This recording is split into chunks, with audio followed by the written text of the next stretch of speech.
Top ട്യൂഷൻ്റെ mathematics ട്യൂട്ടോറിയലിലേക്ക് എല്ലാവർക്കും സ്വാഗതം. അപ്പോൾ നമ്മൾ ഇന്നത്തെ ട്യൂട്ടോറിയലിൽ ചാപ്റ്റർ 5 സെക്കൻഡ് ഡിഗ്രി ഇക്വേഷൻസിലെ ടെക്സ്റ്റ് ബുക്കിലുള്ള ക്വസ്റ്റ്യൻസ് ആണ് സോൾവ് ചെയ്യാനായിട്ട് പോകുന്നത്.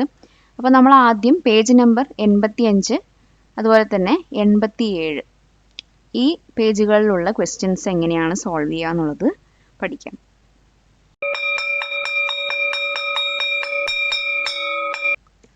അപ്പോൾ നമ്മൾ ചോദ്യം അതിൻ്റെ ഉത്തരത്തിലേക്കൊക്കെ കടക്കുന്നതിന് മുൻപ് ആദ്യം ഈ ചാപ്റ്റർ എന്തുമായി ബന്ധപ്പെട്ടിരിക്കുന്നു, അല്ലെങ്കിൽ ഈ ചാപ്റ്റർ ശരിക്കും എന്താണ് പറയുന്നത്.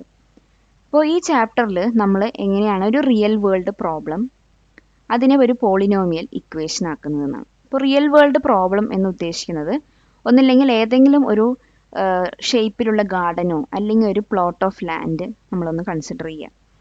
അപ്പോൾ അതിൻ്റെ ലെങ്ത്തിൽ അല്ലെങ്കിൽ അതിൻ്റെ ഏതെങ്കിലും ഷേപ്പിൽ വരുന്ന വ്യത്യാസങ്ങൾ എന്ന് പറയുമ്പോൾ അതിൻ്റെ പെരിമീറ്റർ അതുപോലെ തന്നെ ആ ഷേപ്പിൻ്റെ ഏരിയയിലും മാറ്റങ്ങൾ വരുത്തും.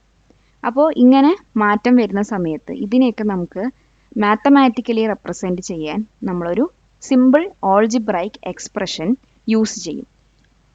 അപ്പോൾ നിങ്ങൾക്കിത് കുറച്ചുകൂടി മനസ്സിലാവാനായിട്ട് ഞാനൊരു എക്സാമ്പിൾ പറയാം. നമ്മളുടെ കയ്യിൽ ഒരു സ്ക്വയർ ഗാർഡനോ അല്ലെങ്കിൽ ഒരു പ്ലോട്ട് വേണ്ട, ഒരു ചെറിയൊരു പേപ്പർ, ഒരു സ്ക്വയർ പേപ്പർ ഉണ്ടെന്ന് തന്നെ ഇരിക്കട്ടെ. അപ്പോൾ അതിൻ്റെ സൈസ് നമ്മൾ അല്ലെങ്കിൽ അതിൻ്റെ സൈഡ് നമ്മളൊന്ന് എക്സ്റ്റെൻഡ് ചെയ്യണം ഒരു 1 മീറ്ററിലേക്ക്. അപ്പോൾ ഈ സ്ക്വയറിൻ്റെ സൈഡ് 1 മീറ്റർ എക്സ്റ്റെൻഡ് ചെയ്തപ്പം അതിൻ്റെ പെരിമീറ്റർ മാറുമല്ലോ, ഏരിയയും മാറും പെരിമീറ്ററും മാറും. അപ്പം അങ്ങനെ മാറിയ പെരിമീറ്ററാണ് ഈ 36 മീറ്റർ എന്ന് പറയുന്നത്. അപ്പോൾ ചോദ്യം ഇങ്ങനെയാണ് വന്നിരിക്കുന്നത്. അപ്പോൾ എന്താണ് ആ ഒറിജിനൽ സ്ക്വയറിൻ്റെ സൈഡ്? അപ്പോൾ ഇത് നമ്മളൊരു റിയൽ വേൾഡ് സിറ്റുവേഷനാണ്. ഇതിനെങ്ങനെ നമുക്കൊരു ഓൾജിബ്രൈക്ക് ഫോമിലേക്ക് മാറ്റാം നോക്കാം. അപ്പോൾ ഒറിജിനൽ സൈഡ് എന്ന് പറയുന്നത് നമ്മൾ എസ് ആയിട്ട് കൺസിഡർ ചെയ്യാം. അപ്പോൾ നമുക്ക് തന്നിരിക്കുന്ന പെരിമീറ്റർ എന്ന് പറയുന്നത് 36 മീറ്റർ നമുക്ക് എങ്ങനെ എഴുതാൻ പറ്റും? അപ്പോൾ ഒരു പെരിമീറ്റർ, ഒരു സ്ക്വയറിൻ്റെ പെരിമീറ്റർ എന്ന് പറഞ്ഞാൽ 4 ഇൻറ്റു സൈഡാണ്. അപ്പോൾ 4 ഇൻറ്റു എസ് എന്നാണ് ഒറിജിനലി വരേണ്ടത്. പക്ഷെ നമ്മളുടെ ക്വസ്റ്റ്യനിൽ ഇവിടെ തന്നിട്ടുണ്ട് ആ സൈഡ് 1 മീറ്റർ എക്സ്റ്റെൻഡ് ചെയ്തു എന്നുള്ളത്. അപ്പോൾ ഇതിനെ നമുക്ക് എങ്ങനെ എഴുതാം? 4 ഇൻറ്റു എസ് പ്ലസ് 1 എന്ന് പറയുന്നതാണ് ഈ 36 മീറ്റർ. അപ്പോൾ നമ്മൾ ഇങ്ങനെയാണ് ഒരു റിയൽ വേൾഡ് പ്രോബ്ലം അതിനെ ഒരു പോളിനോമിയൽ ഇക്വേഷനായി മാറ്റുന്നത്. ഇനി ഇത് സോൾവ് ചെയ്യുന്നതോടുകൂടി നമുക്ക് എന്ത് കിട്ടും? ആ ഒറിജിനൽ സൈഡ് കിട്ടും. അപ്പോൾ ഇങ്ങനെയാണ് ഈ ചാപ്റ്ററിലെ ഓരോ ക്വസ്റ്റ്യൻസും വന്നിരിക്കുന്നത്. അപ്പോൾ ഇത് നമ്മൾ പ്രീവിയസ്ലി പഠിച്ച കുറച്ച് അരിത്തമാറ്റിക് സീക്വൻസിലെയും അതുപോലെ തന്നെ നമ്മൾ 9ാം ക്ലാസ്സിലൊക്കെ പഠിച്ച പെയർ ഓഫ് ഇക്വേഷൻ്റെയും കുറച്ച് നോളേജ് വെച്ചിട്ട് വേണം നമ്മൾ ഈ ഒരു ചാപ്റ്റർ സോൾവ് ചെയ്യാൻ, ഈ ചാപ്റ്ററിലെ ഓരോ ക്വസ്റ്റ്യൻസും സോൾവ് ചെയ്യാനായിട്ട്. അപ്പോൾ പേജ് നമ്പർ 85 ആദ്യത്തെ ചോദ്യമാണ്. അപ്പോൾ നമ്മൾ നേരത്തെ ഡിസ്കസ് ചെയ്ത ഒരു എക്സാമ്പിളിൻ്റെ സിമിലർ ആയിട്ടുള്ള ഒരു ക്വസ്റ്റ്യൻ ആണ് വന്നിരിക്കുന്നത്. അതായത് ഒരു സ്ക്വയർ ഉണ്ട്, ആ സ്ക്വയറിൻ്റെ 4 സൈഡും 2 മീറ്റർ വെച്ച് നമ്മൾ റെഡ്യൂസ് ചെയ്യണം. അപ്പോൾ നമുക്കറിയാലോ, ഒരു സ്ക്വയറിന് 2 മീറ്റർ വെച്ച് ഒന്നും കൂടി ചെറുതാക്കി കഴിഞ്ഞാൽ അതെന്താവും? ഒരു സ്മോളർ സ്ക്വയർ ആയിട്ട് മാറും. അപ്പോൾ ഈ പുതിയതായി ഉണ്ടായ സ്മോളർ സ്ക്വയറിൻ്റെ ഏരിയ എന്ന് പറയുന്നത് 49 സ്ക്വയർ മീറ്റർ ആണ്. അപ്പോൾ ചോദ്യം ഇതാണ്, ഒറിജിനൽ സ്ക്വയറിൻ്റെ, അതായത് ഈ 2 മീറ്റർ റെഡ്യൂസ് ചെയ്യണതിന് മുൻപുണ്ടായിരുന്ന സ്ക്വയറിൻ്റെ ലെങ്ത് എത്രയാണ് എന്നാണ് ചോദ്യം. ഓക്കെ, അപ്പോൾ നമ്മൾ ആദ്യം തന്നെ എന്താ കൺസിഡർ ചെയ്യേണ്ടത്? നമുക്ക് അൺനോൺ വാല്യൂസിൽ നമുക്കറിയാം ഒരു വേരിയബിൾ വെച്ച് നമ്മൾ അസ്യൂം ചെയ്യും. ഓക്കെ, അപ്പോൾ നമ്മൾ അറിയാത്ത ആ ഒറിജിനൽ സ്ക്വയറിൻ്റെ സൈഡിനെ എക്സ് ആക്കിയിട്ട് കൺസിഡർ ചെയ്തു. ഓക്കെ, അപ്പോൾ എക്സ് ആക്കിയിട്ട് കൺസിഡർ ചെയ്തു, എക്സ് മീറ്റർ എന്ന് പറഞ്ഞു. ഇനി നമ്മളോട് പറഞ്ഞിരിക്കുന്നത് സ്ക്വയറിൻ്റെ ഓരോ സൈഡും 2 മീറ്റർ വെച്ചിട്ട് എന്ത് ചെയ്യണം? റെഡ്യൂസ് ചെയ്യണമെന്നാണ്. അപ്പം ഈ എക്സ് മീറ്റർ ഒറിജിനൽ സ്ക്വയറിൻ്റെ സൈഡാക്കി എടുത്തു കഴിഞ്ഞാൽ 2 മീറ്റർ റെഡ്യൂസ് ചെയ്യുക എന്ന് പറഞ്ഞു കഴിഞ്ഞാൽ എത്രയായിരിക്കും? എക്സിൽ നിന്ന് ഒരു 2 മീറ്റർ മൈനസ് ചെയ്യുക. അപ്പോൾ നമുക്കിതിനെങ്ങനെ എഴുതാൻ പറ്റും? Length of the nu square എന്ന് പറയുന്നത് എക്സ് മൈനസ് 2 മീറ്റർ എന്ന് എഴുതാം. ഓക്കെ, അപ്പോൾ ഈ സ്ക്വയറിൻ്റെ ലെങ്ത് എക്സ് മൈനസ് 2 മീറ്റർ ആയപ്പോഴാണ് എന്താണ് ഏരിയ 49 സ്ക്വയർ മീറ്റർ ആയത്. നമുക്കറിയാം സ്ക്വയറിൻ്റെ ഏരിയ എന്ന് പറഞ്ഞു കഴിഞ്ഞാൽ എന്താണ്? എ ഇൻറ്റു എ അല്ലെങ്കിൽ side into side. Side square ആണ് ഏരിയ ഓഫ് എ സ്ക്വയർ എന്ന് പറയുന്നത്. അപ്പോൾ സൈഡ് സ്ക്വയർ എന്ന് പറഞ്ഞു കഴിഞ്ഞാൽ ഇവിടെ സൈഡ് പുതിയ സ്ക്വയറിൻ്റെ സൈഡ് എന്ന് പറയുന്നത് ഏതാണ്? x-2 ആണ്. അപ്പോൾ x-2 മീറ്റർ എന്ന് പറയുന്ന അതിൻ്റെ സ്ക്വയർ ആണ് 49. ഇനി ഇതിന് നമ്മൾ എങ്ങനെ സോൾവ് ചെയ്യുക? ഇവിടെ സ്ക്വയർ ഉണ്ട്, അതുപോലെ തന്നെ ഇവിടെയും ഒരു സ്ക്വയർ റൂട്ട് എടുക്കാം. അപ്പോൾ രണ്ട് സൈഡ്സിലും സ്ക്വയർ റൂട്ട് എടുത്തു കഴിഞ്ഞാൽ ഇവിടുത്തെ സ്ക്വയർ കട്ടായി പോവും. ഇവിടെ നമ്മൾ എന്താ എഴുതുക? √49 എന്ന് എഴുതാൻ പറ്റും. അങ്ങനെ വരുമ്പോൾ x-2 = √49. അപ്പോൾ നമുക്കറിയാം 7 സ്ക്വയർ 49 ആണ്. അപ്പോൾ √49 എന്ന് പറഞ്ഞു കഴിഞ്ഞാൽ എത്രയായിരിക്കും? 7 എന്ന് കിട്ടും. അപ്പോൾ x-2 = 7. അപ്പോൾ ഈ -2നെ നമ്മൾ ഇപ്പുറത്തേക്ക് ഷിഫ്റ്റ് ചെയ്തപ്പം +2 ആയി. അപ്പോൾ നമുക്ക് x എന്ന് പറയുന്നതിൻ്റെ വാല്യൂ കിട്ടി 7 + 2 ദാറ്റ് ഈസ് 9. ഈ 7 + 2 9 എന്ന് പറയുന്നത് ഏതാണ്? Side of the original square. അപ്പോൾ ഈ 2 മീറ്റർ കുറയ്ക്കുന്നതിന് മുൻപുണ്ടായിരുന്ന സ്ക്വയറിൻ്റെ സൈഡ് എന്ന് പറയുന്നത് 9 മീറ്റർ ആണ്. ഈ വീഡിയോ ഉപകാരപ്പെട്ടുവെങ്കിൽ ലൈക്ക് ചെയ്യൂ, ഷെയർ ചെയ്യൂ. ഓക്കെ, അപ്പോൾ നെക്സ്റ്റ് ക്വസ്റ്റ്യൻ ഇതാണ്. നമുക്കൊരു സ്ക്വയർ ഗ്രൗണ്ട് തന്നിട്ടുണ്ട്. ആ സ്ക്വയർ ഗ്രൗണ്ടിൻ്റെ ചുറ്റും 2 മീറ്റർ വീതിയുള്ള ഒരു പാത്ത് കൂടി ഉണ്ടെന്നാണ് പറയുന്നത്. അപ്പോൾ ഈ പാത്തിൻ്റെയും ഗ്രൗണ്ടിൻ്റെയും രണ്ടും കൂടി ചേരുമ്പോൾ അതിൻ്റെ ഏരിയ 1225 മീറ്റർ സ്ക്വയർ ആണ്. ചോദ്യം എങ്ങനെയാണ്? ഗ്രൗണ്ടിൻ്റെ മാത്രം ഏരിയ എത്രയായിരിക്കും വരിക? ഓക്കെ, അപ്പോൾ നമുക്കറിയാം ഇവിടെ തന്നിരിക്കുന്നത് രണ്ടിൻ്റെയും ഏരിയ ആണ്. നമുക്കല്ലാതെ ഗ്രൗണ്ടിൻ്റെ വേറെ ഡീറ്റെയിൽസ് ഒന്നും തന്നിട്ടില്ല. അപ്പോൾ ഗ്രൗണ്ട് സ്ക്വയർ ആണ്. സോ അതുപോലെ തന്നെ ഇതിൻ്റെ ചുറ്റും ഒരു പാത്ത് ഉണ്ട്. അതിൻ്റെ വൈഡ് എന്ന് പറയുന്നത് 2 മീറ്റർ ആണ്. ഇത്രയും മാത്രമേ തന്നിട്ടുള്ളൂ. അപ്പോൾ നമുക്ക് ഗ്രൗണ്ടിൻ്റെ സൈഡ് x ആക്കി എടുക്കാം. ഓക്കെ, അപ്പോൾ നമ്മൾ അറിയാത്തൊരു കാര്യമാണ്. അപ്പോൾ നമ്മൾ അതിനെ എന്ത് ചെയ്തു? ഒരു വേരിയബിൾ വെച്ച് റെപ്രസെൻറ്റ് ചെയ്തു. x മീറ്റർ എന്ന് സ്ക്വയറിൻ്റെ സൈഡിനെടുത്തു. ഇനി സ്ക്വയറും അതുപോലെ തന്നെ പാത്തും ഈ രണ്ടും കൂടിയിട്ടുള്ള ലെങ്ത് എത്രയായിരിക്കും അപ്പോൾ വരുന്നുണ്ടാവുക? അപ്പം നമ്മൾ ഈ പറഞ്ഞ ക്വസ്റ്റ്യനിൽ പോലുള്ള ഒരു സ്ക്വയർ ഗ്രൗണ്ടാണ്. അതിന് ചുറ്റും ഒരു 2 മീറ്റർ വീതിയുള്ള ഒരു പാത്തും പോകുന്നുണ്ട്. അപ്പം നമ്മളിവിടെ പറഞ്ഞത് x എന്നാണ് ഈ സ്ക്വയർ ഗ്രൗണ്ടിൻ്റെ സൈഡ്. അപ്പോൾ ഇനി പാത്തിൻ്റെ 2 മീറ്റർ ഇവിടെ വരുന്നുണ്ട്. അതുപോലെ തന്നെ ഇവിടെയും ഒരു 2 മീറ്റർ ഉണ്ട്. അപ്പോൾ മൊത്തത്തിൽ ഈ പറയുന്ന ലെങ്ത്ത്, അതായത് സ്ക്വയറിൻ്റെയും പാത്തിൻ്റെയും മൊത്തത്തിൽ വരുന്ന ലെങ്ത്ത് എന്ന് പറയുന്നത് ഈ എക്സും ബാക്കി ഇവിടെയുള്ള ഒരു 2 മീറ്റർ വൈഡ്, ഇവിടെയുള്ള 2 മീറ്റർ വൈഡ്. അങ്ങനെ നമുക്ക് എഴുതാൻ പറ്റി. ഗ്രൗണ്ട് അതുപോലെ തന്നെ പാത്തും ഇൻക്ലൂഡ് ചെയ്ത സൈഡ് എന്ന് പറയുന്നത് x+2 + 2, അതായത് x+4 മീറ്റർ എന്ന് എഴുതി. അപ്പോൾ തന്നിരിക്കുന്നത് എന്താണ്? ഗ്രൗണ്ടിൻ്റെയും പാത്തിൻ്റെയും ഏരിയ ആണ്. അതായത് ഈ x+1 മീറ്റർ x+4 മീറ്റർ എന്ന് പറയുന്ന ഈ സൈഡിൻ്റെ സ്ക്വയർ എടുത്തു കഴിഞ്ഞാൽ നമുക്ക് എന്ത് കിട്ടി? 1225 മീറ്റർ സ്ക്വയർ എന്ന് കിട്ടി. ഓക്കെ, അപ്പോൾ ഇതിനെ നമ്മൾ സോൾവ് ചെയ്ത് വരുമ്പം x+4 സ്ക്വയർ = 1225. ഇപ്പോൾ രണ്ട് സൈഡിലും നമ്മൾ സ്ക്വയർ റൂട്ട് എടുക്കുന്ന സമയത്ത് ഇവിടുത്തെ സ്ക്വയർ കട്ടായി പോവും. ഇവിടെ √1 എന്ന് വരും. അപ്പോൾ √1 എന്ന് പറയുന്നത് 35 ആണ്. ഇനി ഈ +4നെ ഇങ്ങോട്ട് ഷിഫ്റ്റ് ചെയ്യുമ്പോൾ 35 - 4 എന്ന് പറയും. അതായത് ആക്ച്വലി നമ്മുടെ സ്ക്വയർ ഗ്രൗണ്ടിൻ്റെ സൈഡ് എന്ന് പറയുന്നത് എത്രയായിരിക്കും ഇപ്പോൾ കിട്ടുന്നുണ്ടാവുക? 31 എന്ന് കിട്ടും. ഓക്കെ, അപ്പോൾ നമ്മളോട് ചോദിച്ചിരിക്കുന്ന ക്വസ്റ്റ്യൻ ഗ്രൗണ്ടിൻ്റെ ഏരിയ എത്രയാണ് എന്നുള്ളതാണ്. അപ്പോൾ നമുക്ക് സ്ക്വയർ ഗ്രൗണ്ടിൻ്റെ സൈഡ് കിട്ടി, x = 31. അപ്പോൾ ഒരു സ്ക്വയറിൻ്റെ ഏരിയ എത്രയായിരിക്കും? Side into side. അപ്പോൾ നമുക്ക് എഴുതാൻ പറ്റി സൈഡ് ഇൻറ്റു സൈഡ് ആയ 31 × 31 എന്ന് പറഞ്ഞാൽ 961 ആണ് ഏരിയ ഓഫ് ദ ഗ്രൗണ്ട് എന്ന് പറയുന്നത്.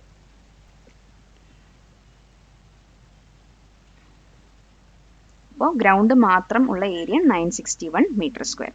ഇനിയിപ്പോൾ നമുക്ക് ആ പാത്തിൻ്റെ ഏരിയ കൂടി കാണണമെന്നുണ്ടെങ്കിൽ എന്ത് ചെയ്താൽ മതി? ആ ടോട്ടൽ ഏരിയ, ഈ ടോട്ടൽ ഏരിയ എന്ന് ഈ പറയുന്ന ഗ്രൗണ്ടിൻ്റെ ഏരിയ മൈനസ് ചെയ്താൽ മതി. അഥവാ നമ്മൾക്ക് അങ്ങനെ ഒരു ചോദ്യം കൂടി ചോദിക്കുകയാണെന്നുണ്ടെങ്കിൽ അങ്ങനെ ചെയ്താൽ മതിയാവും. ഓക്കെ, അടുത്തത് പേജ് നമ്പർ 87 ആദ്യത്തെ ക്വസ്റ്റ്യൻ ആണ്. ഇതിൽ 2 കോൺസിക്യൂട്ടീവ് ഈവൺ നമ്പേഴ്സ് മൾട്ടിപ്ലൈ ചെയ്തിട്ട് അതിൻ്റെ കൂടെ ഒരു 1 ആഡ് ചെയ്തപ്പം നമുക്ക് കിട്ടിയത് 289 എന്ന ആൻസറാണ്. അപ്പോൾ ആ മൾട്ടിപ്ലൈ ചെയ്ത രണ്ട് നമ്പേഴ്സ് ഏതൊക്കെയാണ് എന്നാണ് കണ്ടുപിടിക്കാൻ പറഞ്ഞിരിക്കുന്നത്. ഓക്കെ, അപ്പോൾ അറിയാത്തൊരു വാല്യൂവിനെ എക്സ് ആക്കി കൺസിഡർ ചെയ്യണം. അപ്പോൾ നമ്മൾ ആദ്യത്തെ നമ്പറിനെ എന്ത് ചെയ്യണം, എക്സ് എന്ന് കൺസിഡർ ചെയ്തു. അപ്പോൾ നമ്മളോട് പറഞ്ഞിരിക്കുന്നത് രണ്ട് കോൺസിക്യൂട്ടീവ് ഈവൺ നമ്പറിൻ്റെയാണ്. അപ്പോൾ എക്സ് എന്ന് പറയുന്ന ഒരു ഈവൺ നമ്പറാണ്. അപ്പോൾ നമുക്ക് ഈവൺ നമ്പർ സ്റ്റാർട്ട് ചെയ്യുന്നത് 2ൽ നിന്നാണ്. നമുക്ക് ഫോർ എക്സാമ്പിൾ 2 ആണെന്ന് എടുക്കാം. ഇനി അടുത്തൊരു ഈവൺ നമ്പർ വേണമെങ്കിൽ നമുക്ക് എന്താ ചെയ്യേണ്ടത്, +2 ആഡ് ചെയ്യണം. +1 ആഡ് ചെയ്താൽ ഒരു ഓഡ് നമ്പറാണ് കിട്ടുന്നത്. +2 ആഡ് ചെയ്താലാണ് അടുത്ത ഈവൺ നമ്പർ കിട്ടുന്നത്. അപ്പോൾ എക്സ് +2 ആണ് നെക്സ്റ്റ് കോൺസിക്യൂട്ടീവ് ഈവൺ നമ്പർ എന്ന് പറയുന്നത്. ഓക്കെ, അപ്പോൾ ഇതിന് രണ്ടിനെയും പ്രോഡക്റ്റ് ചെയ്തു. അതായത് എക്സ് ഇൻറ്റു എക്സ് +2 എന്ന് വന്നു. അപ്പോൾ എക്സ് ഇൻറ്റു എക്സ് +2 എന്ന് പറഞ്ഞാൽ X into X, X square, X into 2, 2x. അപ്പം x² + 2x എന്ന് നമുക്ക് കിട്ടി. ഇനി നമ്മൾ പറഞ്ഞിട്ടുണ്ട് ഇത് രണ്ടിൻ്റെയും പ്രോഡക്റ്റ് എടുത്തു, അതിൻ്റെ കൂടെ ഒരു 1 കൂടി ആഡ് ചെയ്തു. അതിൻ്റെ അർത്ഥം x² + 2x + 1 = 289 എന്നാണ്. അപ്പോൾ x² + 2x + 1 എന്ന് പറയുന്നത് a + b² എക്സ്പാൻഡഡ് ആയിട്ടുള്ള ഫോമാണ്. അപ്പോൾ നമുക്കിതിനെ എങ്ങനെ എഴുതാം, x + 1² = 289 എന്ന് എഴുതാം. അപ്പോൾ രണ്ട് സൈഡിലും x + 1² എന്ന് പറയുന്നവിടെയും 289 എവിടെയും നമ്മൾ സ്ക്വയർ റൂട്ട് എടുത്തു കഴിഞ്ഞാൽ x + 1 = √289 എന്ന് വരും. √289 എന്ന് പറയുമ്പോൾ ±17 ആണ് വരുന്നത്. അപ്പം നമുക്ക് രണ്ട് കേസിൽ നോക്കണം, +17ൻ്റെ കേസിൽ നോക്കണം, -17 എന്ന് പറയുന്ന കേസിലും നോക്കണം. അപ്പം x + 1 = 17, അതായത് പോസിറ്റീവിൻ്റെ കേസിൽ നോക്കുകയാണെങ്കിൽ എക്സിൻ്റെ വാല്യൂ 16 എന്ന് കിട്ടും. അപ്പോൾ നമ്മുടെ നമ്പേഴ്സ് എന്ന് പറയുന്നത് എക്സ് 16ഉം x + 2 എന്ന് പറയുന്നത് 18 ആയിട്ടും കിട്ടും. ഇനി -17ൻ്റെ കേസും കൂടി നമ്മൾ നോക്കണം, അതായത് കേസ് 2. അപ്പോൾ നമുക്ക് എക്സ് -18 എന്ന് കിട്ടി. അതായത് ഒരു നമ്പർ -18ഉം വേറെ നമ്പർ എന്താണ് -18 + 2, അതായത് -16. അപ്പോൾ ഇതാണ് രണ്ട് പോസിബിലിറ്റി, 16 ആൻഡ് 18ഉം -18ഉം -16. അപ്പോൾ ഇതാണ് രണ്ട് കോൺസിക്യൂട്ടീവ് ഈവൺ നമ്പേഴ്സ് എന്ന് പറയുന്നത്. അപ്പോൾ നമുക്കിതിൽ ഏത് വേണമെങ്കിൽ എടുക്കാം, 16 ആൻഡ് 18 അല്ലെങ്കിൽ -18 ആൻഡ് -16. ഇതുപോലുള്ള വീഡിയോകൾക്കായി ടോപ്പ് ട്യൂഷൻ്റെ ഈ ചാനൽ സബ്സ്ക്രൈബ് ചെയ്യൂ. ഓക്കെ, അപ്പോൾ നെക്സ്റ്റ് ക്വസ്റ്റ്യൻ എന്ന് പറയുന്നത് 6ൻ്റെ മൾട്ടിപ്പിൾസ്. അപ്പോൾ 6ൻ്റെ രണ്ട് കോൺസിക്യൂട്ടീവ് മൾട്ടിപ്പിൾസിനെ പ്രൊഡക്റ്റ് ചെയ്തതിന് ശേഷം അതിൻ്റെ കൂടെ ഒരു 9 ആഡ് ചെയ്തു. 9 ആഡ് ചെയ്തതിന് ശേഷം നമുക്ക് കിട്ടിയ റിസൾട്ടാണ് ഈ 629 എന്ന് പറയുന്നത്. അപ്പോൾ ഏതൊക്കെയാണ് ആ കോൺസിക്യൂട്ടീവ് മൾട്ടിപ്പിൾസ് ഓഫ് 6? അതാണ് നമ്മുടെ ചോദ്യം. അപ്പോൾ ആദ്യത്തെ മൾട്ടിപ്പിൾ ഓഫ് 6ന് നമ്മൾ എന്ത് ചെയ്തു, എക്സ് ആക്കി എടുത്തു. ഇനി രണ്ടാമത്തെ മൾട്ടിപ്പിൾ എങ്ങനെ കണ്ടുപിടിക്കുക, 6നെ പ്ലസ് ചെയ്യുക. അതായത് ഈ എക്സ് എന്ന് പറയുന്നത് 6ൻ്റെ മൾട്ടിപ്പിൾ സ്റ്റാർട്ട് ചെയ്യുന്നത് 6ൽ നിന്നാണ്. 1 × 6 6. ഇനി അടുത്ത മൾട്ടിപ്പിൾ കിട്ടണം എന്നുണ്ടെങ്കിൽ നമ്മൾ എന്ത് ചെയ്യണം, +6 ചെയ്യാം. അപ്പോൾ ഇത് ഈ എക്സിനെ 6 ആക്കി എടുത്താൽ +6 എന്ന് പറയുമ്പോൾ നമുക്ക് 12 ആണ് കിട്ടുന്നത്. അപ്പോൾ ഇതാണ് രണ്ട് കോൺസിക്യൂട്ടീവ് മൾട്ടിപ്പിൾ എന്ന് പറയുന്നത്. ഫോർ എക്സാമ്പിൾ ഞാൻ പറയാണ് കേട്ടോ. അപ്പോൾ അടുത്തൊരു കോൺസിക്യൂട്ടീവ് മൾട്ടിപ്പിൾ കിട്ടണമെന്നുണ്ടെങ്കിൽ നമ്മൾ എന്ത് ചെയ്യുക, ഈ എക്സ് +6 എന്ന് ചെയ്യാം. ഇനി ഇതിൻ്റെ പ്രോഡക്റ്റ് എന്ന് പറഞ്ഞാൽ x × x + 6 ആണ്. നമുക്ക് അതിൻ്റെ കൂടെ 9 കൂടി ആഡ് ചെയ്യുമ്പോഴാണ് 729 കിട്ടുന്നത്. സോ x × x + 6 എന്ന് പറയുമ്പോൾ x × x x² + x × 6 6x, x² + 6x ആണ് പ്രോഡക്റ്റ് കിട്ടുന്നത്. ഇനി ഗിവൺ ഡേറ്റ എന്താണ്, ഇതിൻ്റെ കൂടെ ഒരു 9 കൂടി ആഡ് ചെയ്യുമ്പോൾ 729 കിട്ടി. അപ്പോൾ ഇത് നേരത്തെ പറഞ്ഞ പോലെ തന്നെ എക്സ്പാൻഡ് ചെയ്ത് എഴുതിയിരിക്കുന്നതാണ്. അപ്പോൾ അതിൻ്റെ a + b ഫോം എന്ന് പറയുന്നത് x + 3² ആണ്, = 729 എന്ന് കിട്ടി. ഇനി രണ്ട് ഭാഗത്തും സ്ക്വയർ റൂട്ട് നേരത്തെ ചെയ്ത പോലെ തന്നെ ചെയ്യുക. അപ്പോൾ നമുക്ക് x + 3 = √729 എന്ന് കിട്ടും. അപ്പോൾ 27ൻ്റെ സ്ക്വയർ ആണ് 729. അപ്പോൾ 729ൻ്റെ റൂട്ട് എന്ന് പറയുമ്പോൾ 27. ഇതിൽ നമുക്ക് +or - കേസ് വരുന്നുണ്ട്. അപ്പോൾ പോസിറ്റീവ് കേസിൽ നോക്കണം, നെഗറ്റീവ് കേസിലും ആ രണ്ട് നമ്പേഴ്സ് ഏതാണെന്നുള്ളത് നോക്കണം. അപ്പോൾ കേസ് 1 ഇപ്പം എക്സിൻ്റെ വാല്യൂ 27 ആക്കി അതായത് 27 ആണ് എടുക്കുന്നുണ്ടെങ്കിൽ നമുക്ക് എക്സ് പ്ലസ് 3 ഈക്വൽ ടു 27, അതായത് എക്സ് ഈക്വൽ ടു 24 എന്ന് കിട്ടും. ഇനി അടുത്ത മൾട്ടിപ്പിൾ കിട്ടണമെന്നുണ്ടെങ്കിൽ നമ്മൾ എന്ത് ചെയ്യണം? ഈ എക്സിൻ്റെ വാല്യൂ 24 പ്ലസ് 6 എന്ന് കൊടുക്കണം. അപ്പം എന്തായിരിക്കും കിട്ടുക? 24ഉം അതുപോലെ തന്നെ 30 ആണ് കേസ് 1 അതായത് പോസിറ്റീവിൻ്റെ കേസിൽ നമുക്ക് കിട്ടുന്ന രണ്ട് നമ്പർ. ഇനി അതേപോലെ നെഗറ്റീവ് 27ൻ്റെ കേസ് 2ലും നോക്കണം. അപ്പം X plus 3 equal to negative 27, അതായത് എക്സ് എന്ന് പറയുന്നത് എന്താണ്? നെഗറ്റീവ് 30 എന്ന് കിട്ടും. അപ്പോൾ ആദ്യത്തെ നമ്പറായ നെഗറ്റീവ് 30, രണ്ടാമത്തെ നമ്പർ കണ്ടുപിടിക്കണമെങ്കിൽ നെഗറ്റീവ് 30 പ്ലസ് 6. അപ്പോൾ നമുക്ക് കിട്ടി നെഗറ്റീവ് 30 ആൻഡ് നെഗറ്റീവ് 24. അപ്പോൾ ഈ ക്വസ്റ്റ്യൻ്റെ ആൻസർ എന്ന് പറയുന്നത് രണ്ട് കോൺസിക്യൂട്ടീവ് മൾട്ടിപ്പിൾസ് ഏതൊക്കെയാണെന്ന് ചോദിച്ചാൽ ഒന്ന് 24 ആൻഡ് 30, പിന്നെ വരുന്നത് നെഗറ്റീവ് 30 ആൻഡ് നെഗറ്റീവ് 24. ഓക്കെ, അപ്പോൾ നെക്സ്റ്റ് ക്വസ്റ്റ്യൻ നമുക്കൊരു അരിത്തമാറ്റിക് സീക്വൻസ് തന്നിട്ടുണ്ട് 9, 11, 13. ഓക്കെ, അപ്പോൾ ഇവരുടെ എല്ലാവരുടെയും സമ്മിൻ്റെ കൂടെ ഈ 9, 11, 13 എന്ന് പറയുന്ന ഈ സീരീസിൻ്റെ സമ്മിൻ്റെ കൂടെ 16 എന്ന നമ്പർ ആഡ് ചെയ്തു. ആഡ് ചെയ്തപ്പോൾ നമുക്ക് കിട്ടിയത് 256 എന്നാണ്. അപ്പോൾ എത്ര ടേംസ് ആണ് ആഡ് ചെയ്തിരിക്കുന്നത്? അതാണ് ചോദ്യം. എത്ര ടേംസ് ആണ് ആഡ് ചെയ്തിരിക്കുന്നത് ഈ 256 എന്ന് കിട്ടാനായിട്ട്? അപ്പോൾ നമുക്ക് ആദ്യം ഫസ്റ്റ് ടേമും കോമൺ ഡിഫറൻസ് ഒക്കെ എടുത്തെഴുതാം. ആദ്യത്തെ ടേം 9 ആണ്, common difference 11 minus 9 that is 2. അപ്പോൾ ആദ്യത്തെ n ടേംസിൻ്റെ സം എന്ന് പറയുന്നത് എങ്ങനെയാണ് കണക്കൂട്ടുക? S n equal to n by 2 into 2a plus n minus 1 into d. അപ്പോൾ ഇതിൽ നമുക്ക് ആദ്യത്തെ എത്ര നമ്പർ കൂട്ടിയിട്ടാണ് എന്നുള്ളതൊന്നും കാര്യമൊന്നും നമുക്കറിയില്ല. അപ്പോൾ എന്നിനെ അവിടെ തന്നെ വെച്ചു. ബാക്കി അറിയാവുന്ന എയും ഡിയും ഫില്ല് ചെയ്തു. അപ്പോൾ n by 2 into 18 plus n minus 1 into 2. അപ്പോൾ 18 plus 2 into n minus 2 into 1 2 എന്ന് കിട്ടി. ഓക്കെ, അപ്പോൾ ഇതിൽ 18 മൈനസ് 2 എന്ന് പറയുമ്പോൾ 16 പ്ലസ് 2n എന്ന് കിട്ടി. ദെൻ ഈ 2 വെച്ചിട്ട് നമ്മൾ ഇവിടെ എല്ലാവരുടെയും ഡിവൈഡ് ചെയ്തു. അപ്പോൾ 16ൽ 2 എന്ന് പറയുന്നത് 8 ആണ്. 2n ഡിവൈഡ് ബൈ 2 എന്ന് പറഞ്ഞാൽ n എന്ന് കിട്ടി. അപ്പോൾ n ഇൻറ്റു 8 പ്ലസ് n. അപ്പം ഇവിടെ n into n n square, n into 8 8n. അപ്പോൾ n സ്ക്വയർ പ്ലസ് 8n എന്ന് കിട്ടി. ഇതാണ് നമ്മുടെ sum of the first n terms.